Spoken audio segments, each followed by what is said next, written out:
So who do your emails come from? And this is important. We need to take some time to think about this. We've got a couple of options, but we need to be intentional about which one we choose. If we want to build a true relationship, we need to make sure that the customer or the prospect recognizes exactly who we are when we show up in their inbox, including the very first time we email them. So let's take a look at the options on your send from types.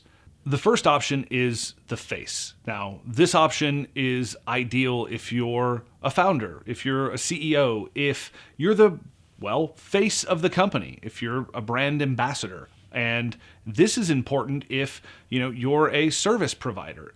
The question to answer when trying to determine if you should send emails from the face is, who do you want the relationship to be with? Is the relationship to be built with one person?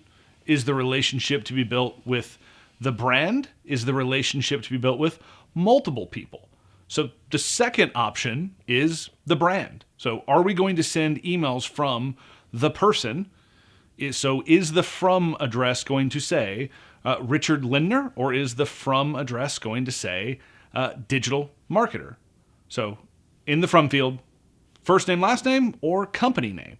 And this is important. Again, who do you want the relationship to be with? Now, there is one other option. It's the hybrid.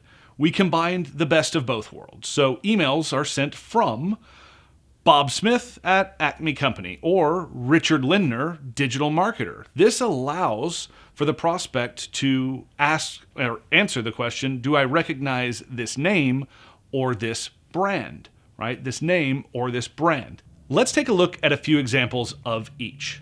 Here are some examples of sent from the face, right? The first email is obviously sent from an individual. It looks far more like a one-on-one communication than it does a marketing email. Like, this email is obviously meant to build branding and bonding between the subscriber and Anna.